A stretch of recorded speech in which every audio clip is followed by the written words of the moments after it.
est possible. C'est encore possible.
Dieu de la terre, c'est lui mon patron.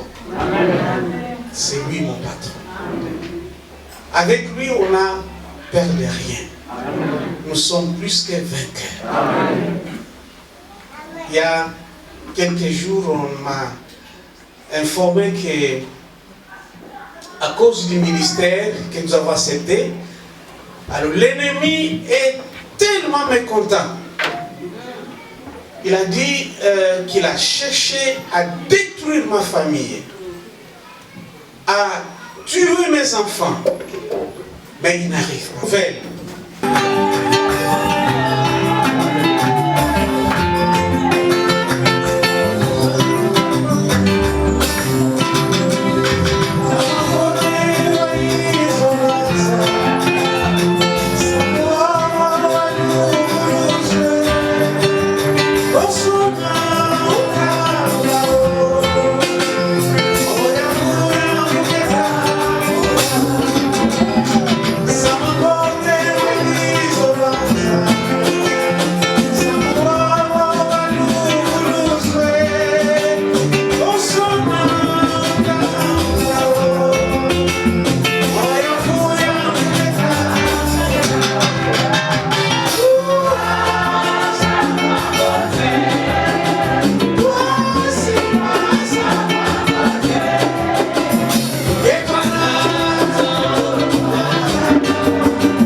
Dieu est grand. Dieu est puissant. Jésus est merveilleux. Il m'a aimé. Il m'a donné la vie éternelle. Il m'a donné la vie en abondance. Moi, je parle des grandes bénédictions que Dieu a réalisées. Pas les petites bénédictions matérielles. Hein? Les bénédictions matérielles, les enfants, les mariages, je ne sais pas quoi. Satan les donne aussi. Il y a... Et quelles sont les autres grandes bénédictions que nous avons en Jésus? La paix, la santé, la joie. La paix de Dieu, la joie de Dieu, la joie que lui-même Dieu donne, la paix que Jésus lui-même donne. L'espérance que nous avons. Vous imaginez, dès que vous avez Jésus, votre vie est assurée. Amen. Vous avez la vie éternelle. Amen. Vous avez la vie de paix et de joie.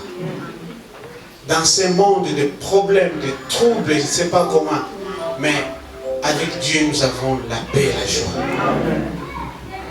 C'est pourquoi j'aime Jésus.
en esprit et en vérité. Si la Bible parle de vrais adorateurs, donc il y en a de faux. On peut parler que de... parce qu'il y a la réalité des faux. Il y a deux camps. Il y a un dualisme, vouloir ou pas. Il y a le côté du mal. Il y a Dieu, le Tout-Puissant, le Créateur du ciel et de la terre qui nous aime, qui nous a aimés, et il y a l'ennemi. Moi, je n'aime même pas citer beaucoup son nom. Hein? Il y a notre ennemi. Il y a un dualisme. Et c'est pourquoi Dieu, dans son amour, nous a dit, c'est à nous de choisir. C'est à nous de choisir. Mais lui, dans son amour, il n'a pas voulu cacher. Il a dit qu'il y a deux côtés. Le côté bon et le côté mal. Le côté bon, le côté de la vie, c'est à travers Jésus.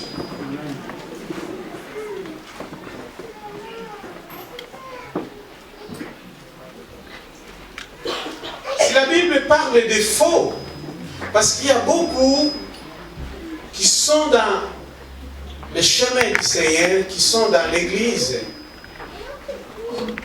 qui ne sont pas des bons adorateurs. Vous vous souvenez, adorer Dieu, c'est lui servir. Si on peut résumer la définition, adorer Dieu, c'est servir Dieu. Alors, ceux qui servent Dieu, il y a ceux qui le servent en esprit et en vérité, et il y a ceux qui le servent avec d'autres intentions. Ce sont les faux adorateurs. Qu'est-ce qui te pousse à servir Dieu? Vous savez, chaque chrétien a sa grâce de dons spirituels. Chacun a des dons, chacun a des talents.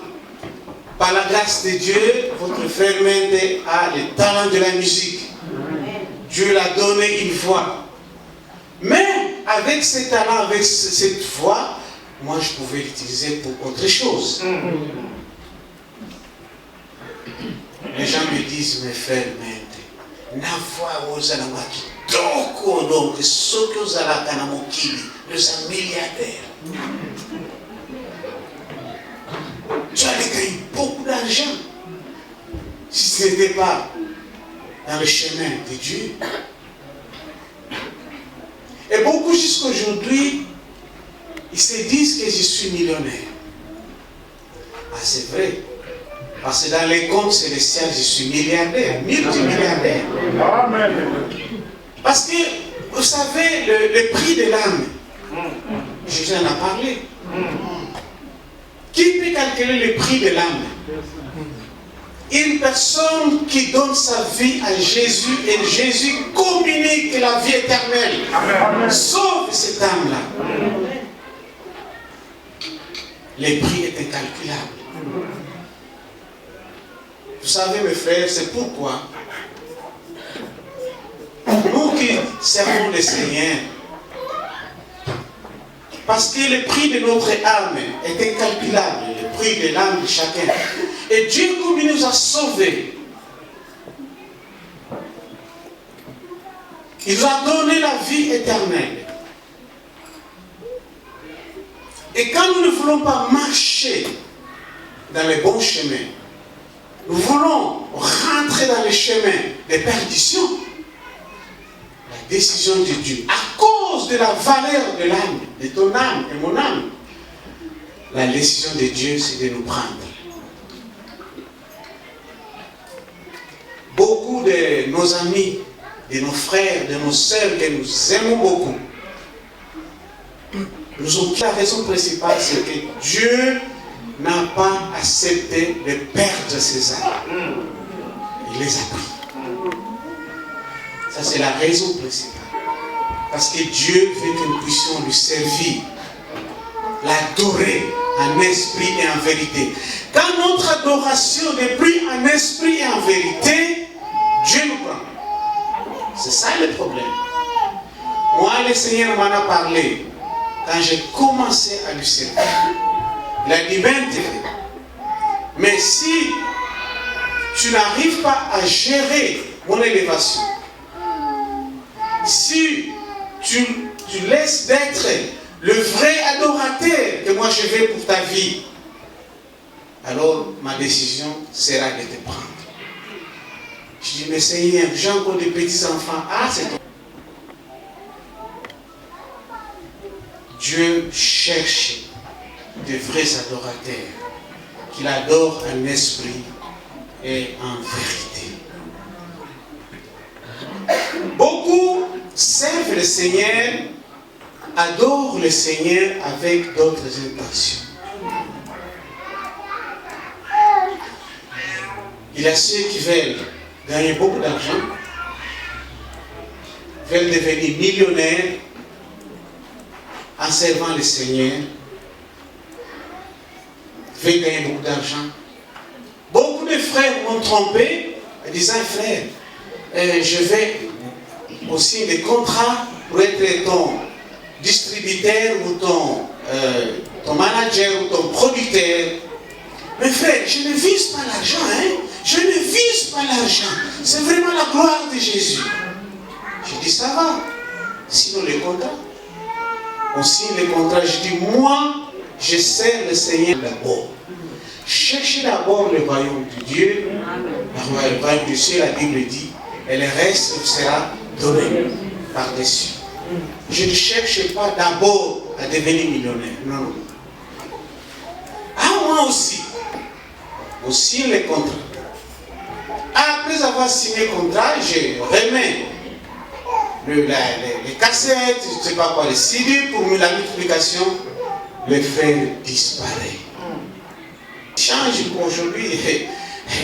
La technique, c'est terrible. Donc, il change carrément le numéro de téléphone. Tu téléphones le frère, ça ne résonne plus. Ah! Mais frère, mais pourquoi ça? Ah, mais c'est ton problème, hein? C'est ton problème. Ils savent que le frère Mété, le pasteur Mété, il a des doutes pour accuser quelqu'un à la justice. Parce qu'il sert Dieu. Le Dieu d'amour. Le Dieu qui nous demande d'aimer les prochains. Le Dieu qui nous demande de pardonner les prochains.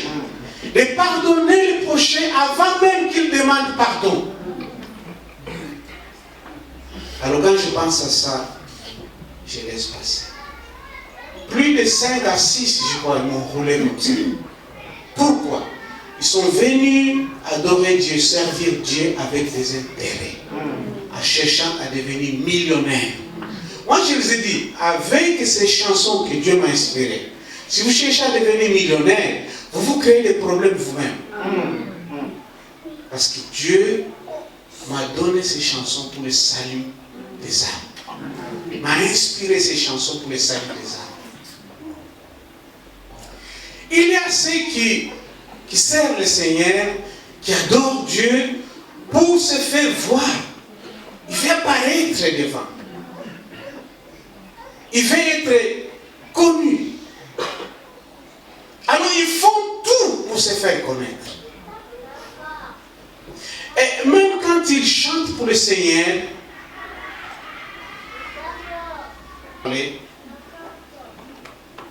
ils mettent leurs photos dans les CD, dans les disques, je ne sais pas quoi, et ainsi de suite. Alors ils font tout pour transformer cette photo, pour apparaître très beau, très belle. Hein? Parce qu'ils veulent qu'on les voit, au lieu qu'on voit qui? Jésus. Vous savez, cette fois-ci, il y a beaucoup de choses qu'on a fait. Moi, je n'ai pas décidé. On a pris mes chansons, tout ça, et puis on a fabriqué la pochette quelque part. Moi, je ne suis pas là. Et après, je me rends compte que tout est déjà fait. Donc, ce n'est pas facile. Alors, cette fois-ci, je fais tout moi-même. J'ai dit, mettez ma photo au coin. Une petite photo là au coin, que les gens ne remarquent pas que ma photo est là. Vous allez remarquer quand le nouveau CD va sortir. Frère Maître, au coin là-bas. Et en grand caractère, Jésus-Christ est merveilleux. Amen. Comme ça, les gens voient Jésus. Pourquoi on veut faire des belles photos avec notre figure? Parfois, on est sombre, mais on demande au photographe, je dois apparaître clair. Alors, quand on regarde la photo comme ça, on ne se souvient pas de la personne. Mais oh, il y a qu'à se voir, il y a qu'à faire voir. La personne apparaît très beau, très, je ne sais pas comment. Parce qu'on veut qu'on les voit. Rien que déjà, les gens voient Jésus. Un mauvais adorateur. Beaucoup servent Dieu avec intention. Ils considèrent Dieu comme un féticheur. Il ne veut pas avoir la relation avec Dieu, avec Jésus. Mais il veut venir à l'église pour que Dieu lui bénisse. Dès qu'il a reçu sa bénédiction, c'est fini, il abandonne. Seigneur, j'ai besoin du mariage, j'ai besoin du mariage, j'ai besoin du mariage, Seigneur. Bénis-moi, mariage. Et Dieu, comme il est le Dieu de la grâce, le Dieu d'amour, le Dieu bon, il donne. Et après avoir reçu le mariage, terminé.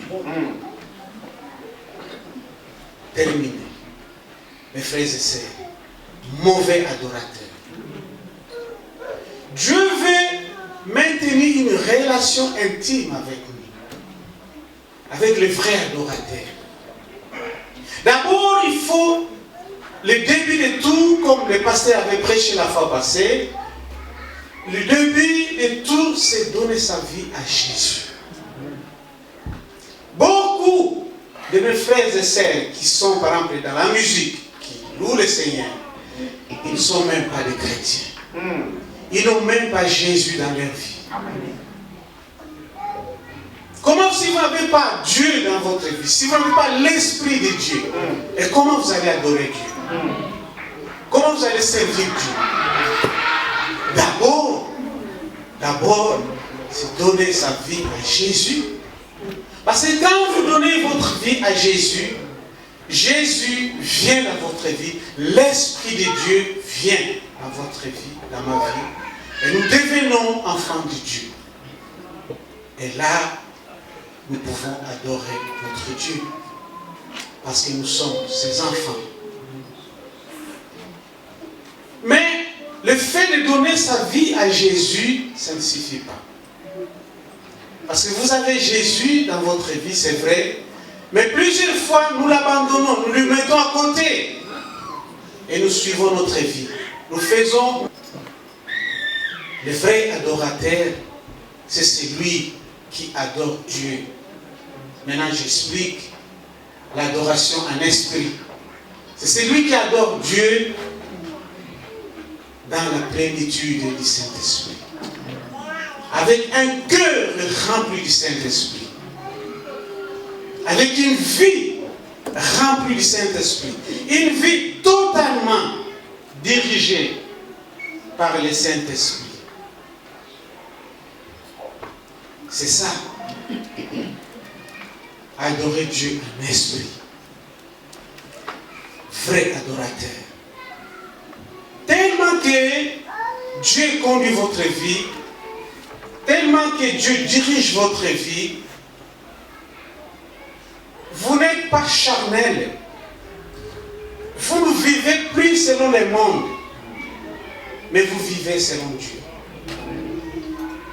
Paul a dit, si je vis, ce n'est plus moi qui vis, c'est Christ qui vit. Vous vivez pour Jésus. Alors là, vous êtes un objet de gloire devant Dieu. Un objet, un adorateur que Dieu aime. Vous vous souvenez, mon verset préféré, c'est lui qui a mes commandements et qui les garde, c'est lui qui m'aime. C'est lui qui reconnaîtra lui. Apprendre à être rempli ou totalement dirigé, rendu puissant par le Saint-Esprit est la découverte la plus importante dans la vie chrétienne. Les disciples, bien qu'ils étaient avec Jésus pendant 3 années de son ministère, ils n'étaient pas équipés pour accomplir l'ordre suprême de notre Seigneur, jusqu'à ce qu'ils soient remplis du Saint-Esprit, d'après Actes chapitre 1, premier verset 8.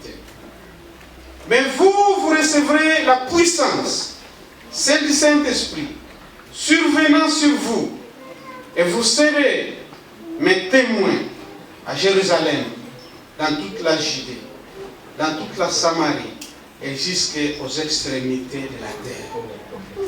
Voilà les adorateurs qui sont remplis du Saint-Esprit. Moi, je ne peux pas travailler pour le Seigneur, je ne peux rien faire pour le Seigneur sans demander la puissance du Saint-Esprit dans ma vie. Je ne peux, peut-être, si c'était le Saint, je ne sais pas quoi, ça serait un secret. Mais comme on est dans la parole de Dieu, il n'y a pas de secret. Moi, je ne fais rien sans demander d'abord pardon pour mes péchés à Dieu et lui demander de me remplir de sa puissance, de me remplir de son onction pour devenir le vrai adorateur. Jésus a promis que nous accomplirons des œuvres plus grandes que celles qu'il a faites si nous sommes des bons et des vrais qu'il adore en esprit. Des adorateurs qu'il adore avec une vie, un cœur rempli du Saint-Esprit. Nous allons accomplir de grandes œuvres. Ce n'est pas seulement au pasteur Mente, au frère Mente ou au pasteur Nani. Mais chacun de nous, tout dépend de notre décision. Si nous voulons être des vrais adorateurs qui adorent Dieu en esprit et en vérité, alors Dieu te cherche. Dieu te cherche. Dieu veut utiliser ces adorateurs-là, qu'il adore en esprit et en vérité, qu'il adore avec une vie remplie et totalement dirigée par Dieu, par le Saint-Esprit. C'est tragique qu'un grand nombre de chrétiens ne savent pas comment être remplis du Saint-Esprit. Qui est le Saint-Esprit? Le Saint-Esprit est Dieu. Il est une personne et non une simple force ou un être impersonnel, selon 1 Corinthiens chapitre 12, verset 11. 1 Thessaloniciens chapitre 5, chapitre 4, verset 30. Il est la troisième personne de la Trinité. Il est co-égal à Dieu le Père, Dieu le Fils, selon Matthieu chapitre 28 et 19. Et 2 Corinthiens chapitre 13, verset 13. Pourquoi le Saint-Esprit est venu? Il est venu pour glorifier Dieu. Voilà.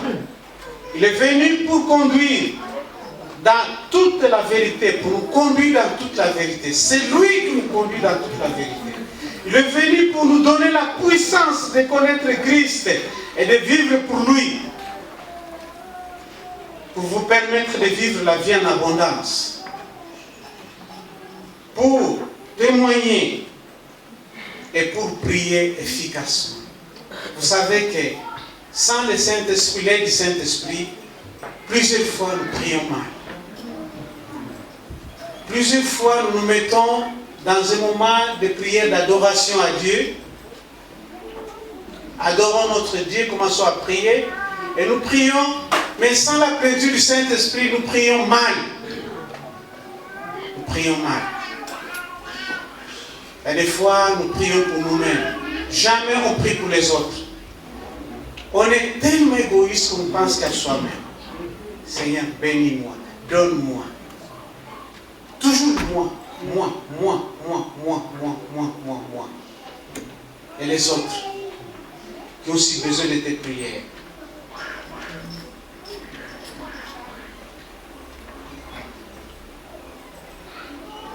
Qu'est-ce que signifie être rempli du Saint-Esprit? Cela veut dire être dirigé et rendu puissant par Dieu. Être rempli du Saint-Esprit, c'est être rempli de Jésus-Christ lui-même, le Fils ressuscité de Dieu, et demeurer en lui. Le mot rempli veut dire être dirigé et rendu puissant par le Saint-Esprit. Et quand je suis dirigé et rendu puissant par lui, Christ peut vivre sa vie de résurrection en moi et au travers de moi. Là, je peux réaliser des grandes œuvres pour la gloire de Dieu. Ceci implique un acte de volonté. La respiration spirituelle, l'expiration et la confession des péchés. L'inspiration, c'est être rempli de l'esprit. L'inspiration est la seconde partie de la respiration spirituelle. Rappelez-vous que l'expiration, c'est la confession des péchés. Bien que l'esprit habite à tous les chrétiens dans la vie de tous les chrétiens, un choix de la volonté est nécessaire pour être rempli du Saint-Esprit. Ainsi, ce ne sont pas tous les chrétiens qui sont remplis de l'Esprit ou du Saint-Esprit. Pour être rempli de l'Esprit, il faut que nous dépendions de Dieu pour qu'il nous permette de faire les 4 choses. D'abord, le Saint-Esprit nous permet de vivre une vie sainte. Beaucoup de gens se posent la question, est-ce que c'est possible d'avoir une vie sainte? C'est possible d'avoir une vie sainte. J'ai donné un séminaire il y a quelques mois, il y a quelques semaines, quelques semaines en Allemagne. Elle dit, mais pasteur, à t'entendre donner le séminaire, c'est comme si tu n'as jamais péché. On a l'impression, depuis ta naissance. Est-ce que c'est ça l'impression que moi j'ai? Est-ce que c'est vrai ça? Moi je dis non, c'est pas vrai. Je suis un homme. Le corps est faible. Mais c'est seulement avec l'aide du Saint-Esprit que je peux mener une vie de sainteté. Je sais et je le déclare que je mène une vie de sainteté. Comment? À chaque fois que Dieu, le Saint-Esprit, me convainc d'un péché, je m'humilie devant Dieu. Je demande pardon pour ce péché et je demande à Dieu de prendre le contrôle de ma vie, encore une fois, de me remplir de sa puissance. Je disais que je ne fais jamais le service de Dieu sans pratiquer ce que nous appelons la respiration spirituelle. Toujours, avant de commencer, je dis Seigneur, je viens devant toi. S'il y a une erreur dans ma vie, peut-être que j'ai mal parlé, j'ai dit des choses qui ne t'honorent pas, Éternel, pardonne-moi. Lave ma vie par ton puissance. Remplis-moi de ton onction. Remplis-moi de ta présence. Parce que le Saint-Esprit marche dans la sainteté. C'est possible, les chrétiens d'aujourd'hui, les gens d'aujourd'hui, marcher dans la sainteté. C'est possible. C'est ça le vrai adorateur qui adore Dieu en esprit et en vérité. C'est lui qui marche dans la sainteté. Alors, vous allez réaliser des grandes œuvres, comme la Bible dit.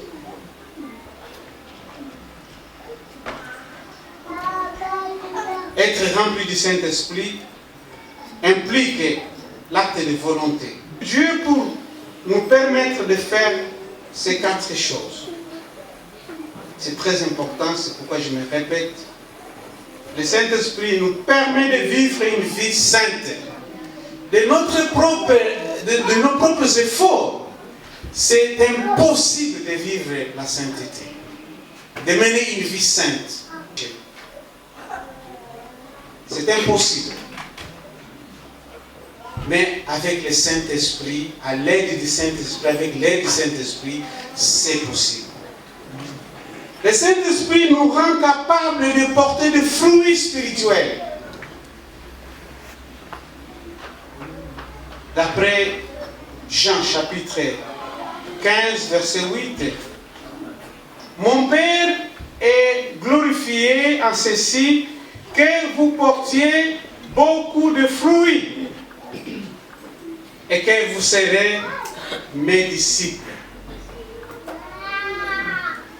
Le vrai adorateur, il porte le fruit de l'esprit. Le fruit de l'esprit, ça peut être au pluriel les âmes que nous gagnons pour Dieu, pour le Seigneur. Ça peut être aussi le fruit de l'esprit dans Galates chapitre 5, versets 22 à 23. On peut les citer. La patience, l'amour, la joie,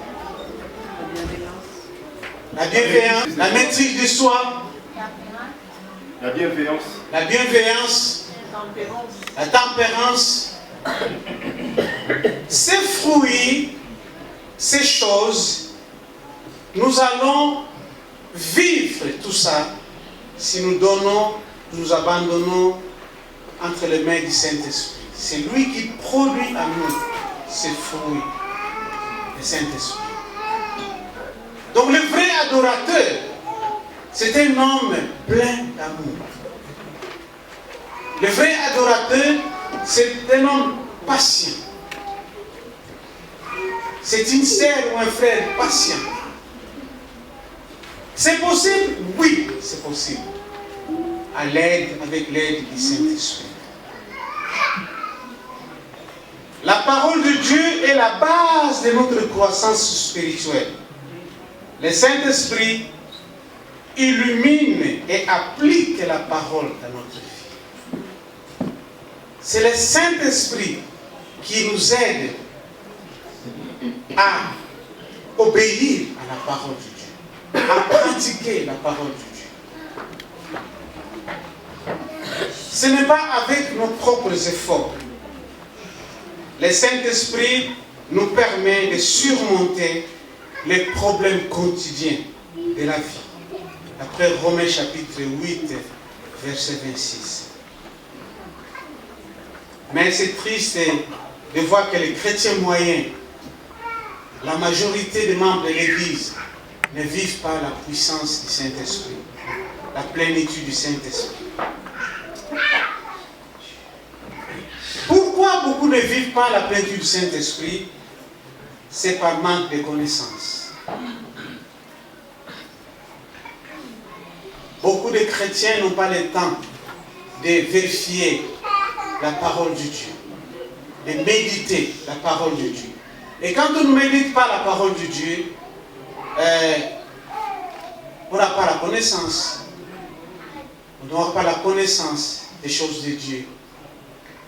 Ouais. J'ai entendu un jour une sœur en Christ déclarer que Jésus c'est son mari. Nabala Yesu. Et puis déclarer avec tout orgueil, Yesu mbali nangai. Ah! Mais ça c'est grave ça. Je dis, parce que qu'est-ce que la Bible dit? Quelle est l'épouse de Jésus? L'Église. Pas l'individu. C'est l'Église.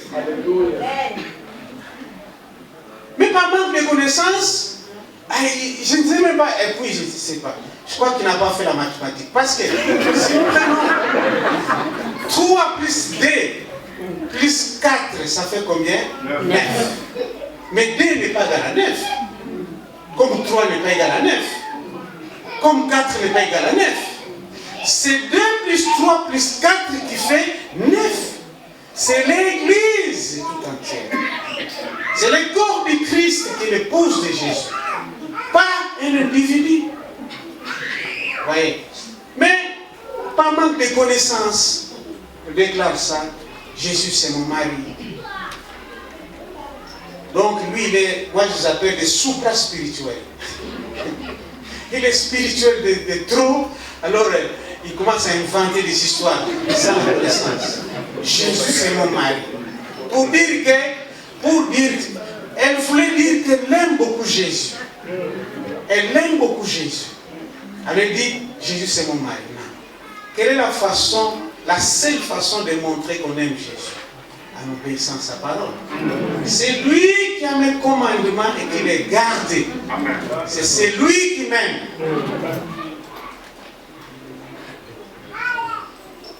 Nous pouvons nous donner, nous pouvons faire je ne sais pas quoi pour montrer que nous aimons Jésus.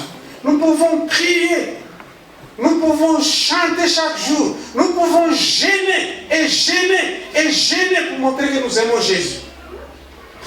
J'ai une sœur en Christ, je ne vais pas citer son nom. Elle aimait beaucoup gêner. Chaque fois, vous allez chez elle, ah, je suis un gêne. Frère, je suis un gêne. Je suis un gêne, s'il vous plaît. Si tu veux me poser des questions, je suis en prière. Ah, ça va, ma sœur. Ça va, tu es un gêne, c'est bien. Mais dès que vous passez une semaine, vous allez voir la même sœur, les premières paroles, je vais le tuer. Vraiment, je vais tuer. Ma sœur, ouvrons la Bible. Non, n'ouvre pas la Bible. N'ouvre pas la Bible, je ne veux même pas voir la Bible, n'ouvre pas. Je vais le tuer. Je vais le tuer. Tout ce qu'il m'a fait, aïe, aïe, aïe, je vais le tuer, mon frère. Ma frère, mon frère, ma sœur, voilà la Bible, ce qu'elle dit. Pardon. Non. Pas de pardon.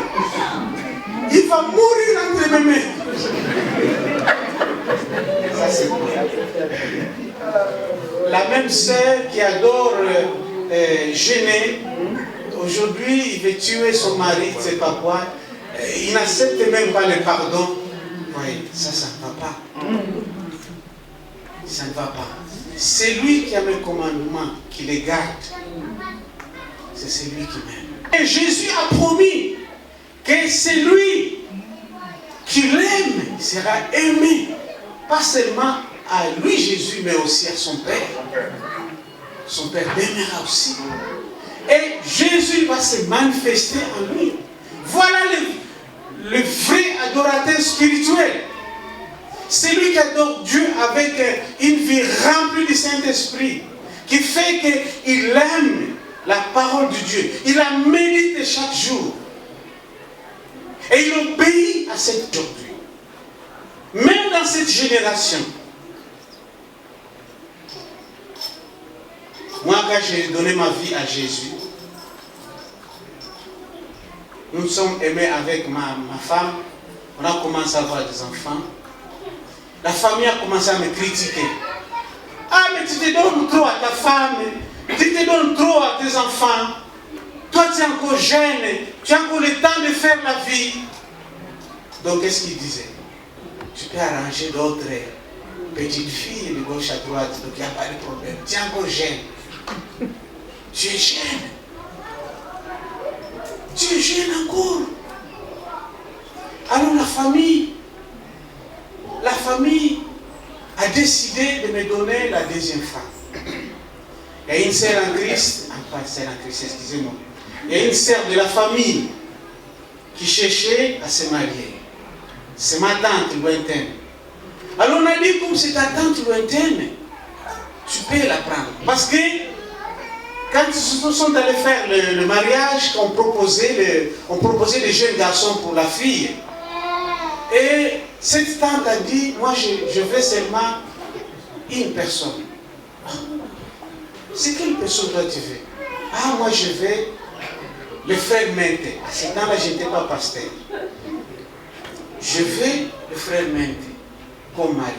Oh. Mais le frère Mente est marié. Elle a dit, mais non, moi je vais être la deuxième, pas de problème.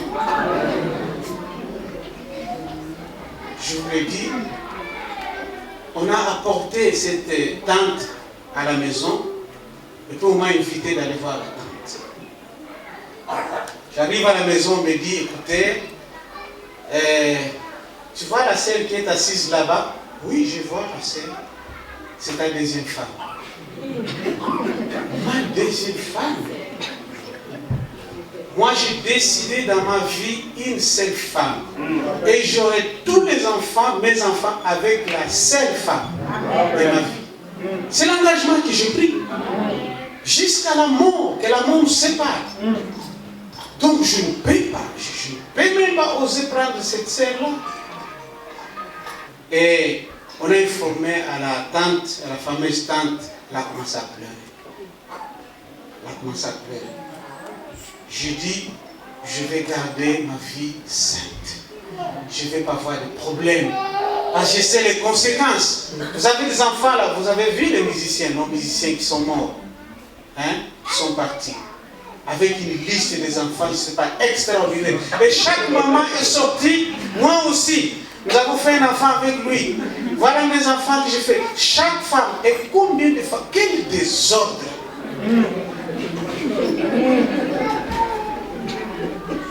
Je dis, Seigneur, garde-moi, protège-moi dans ces choses. Une seule femme dans ma vie. Vous voyez, c'est ça que Dieu veut. Son adorateur, qu'il adore un esprit, qui l'aime. Et pour montrer qu'on l'aime, il faut obéir.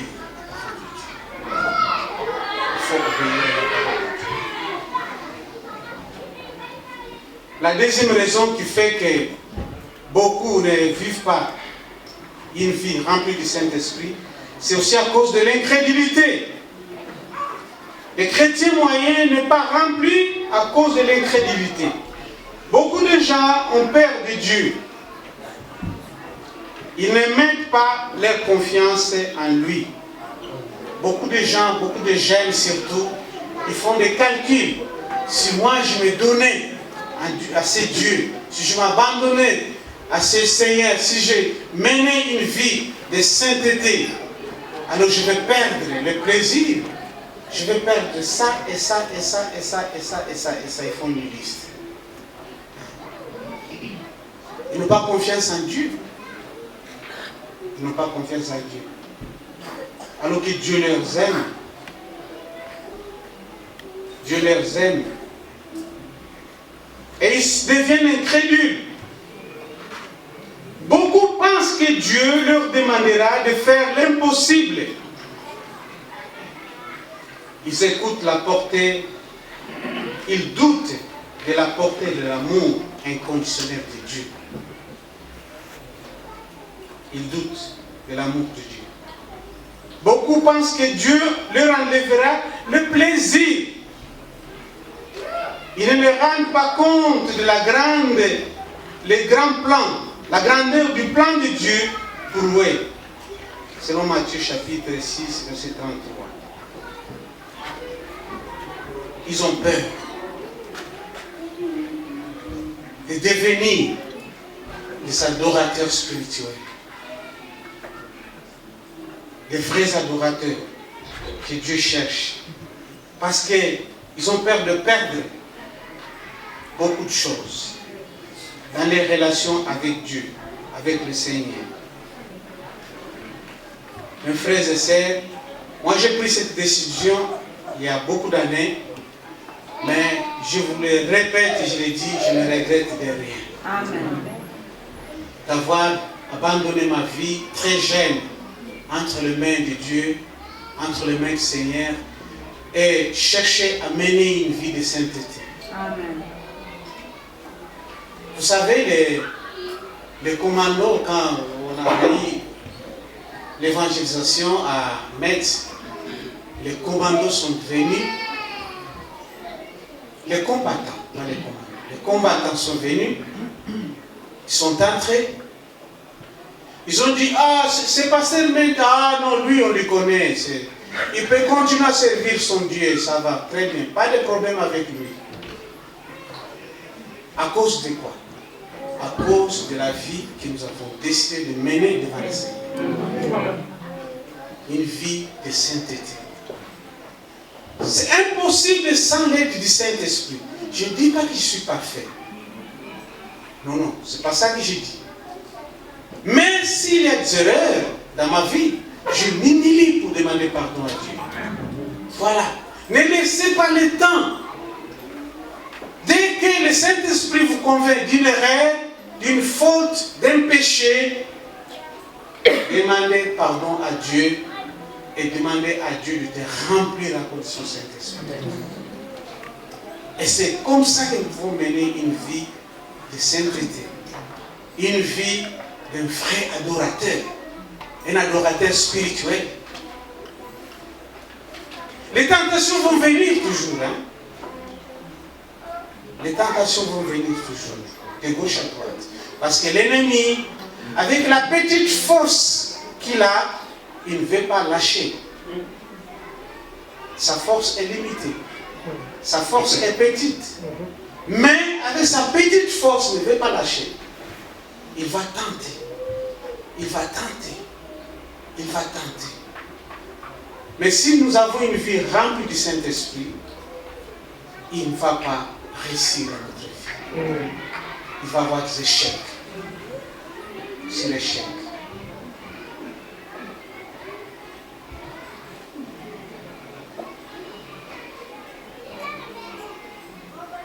Pour avoir une vie remplie du Saint-Esprit, selon Ephésiens, chapitre 2, versets 8 à 9,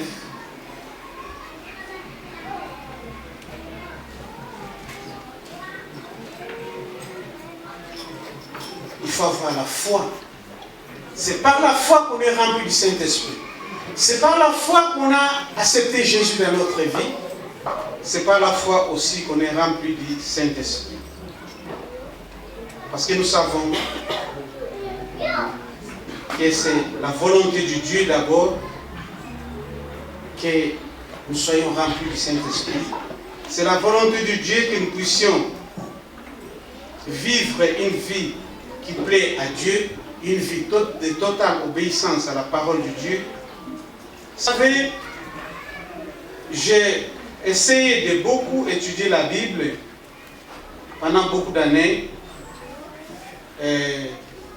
Mais il y a une chose que j'ai compris comme conclusion. Dieu n'aime pas le péché. Dieu n'aime pas le péché. Dieu n'aime pas le péché. Ça, je le remarquais dès la création. Dès le début de la Bible jusqu'à la fin. À chaque fois, même les peuples que Dieu lui-même a formés, les peuples d'Israël, à chaque fois que son peuple s'est détourné de ses voies, laissait les dieux, adorer les dieux d'Abraham, d'Isaac et de Jacob, pour adorer d'autres dieux, il avait une punition. Il punissait le peuple, son peuple.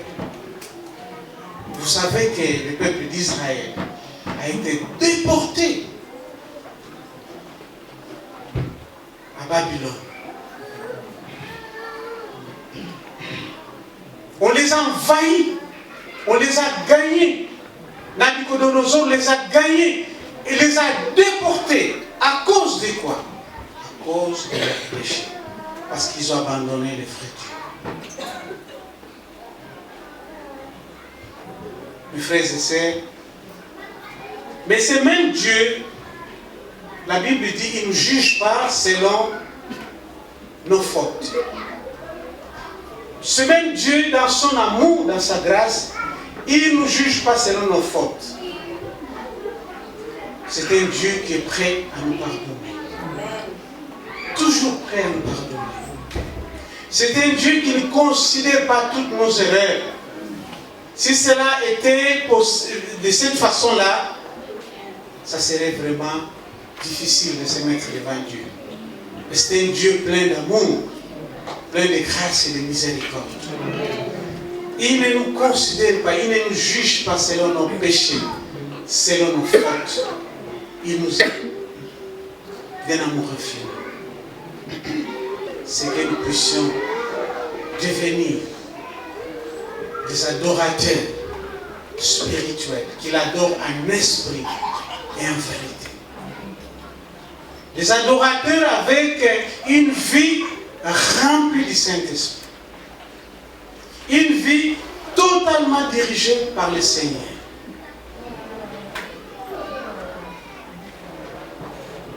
Ce soir, quelqu'un veut faire engagement parmi nous pour qu'il devienne vraiment l'adorateur que Dieu cherche, qu'il adore en esprit en vérité.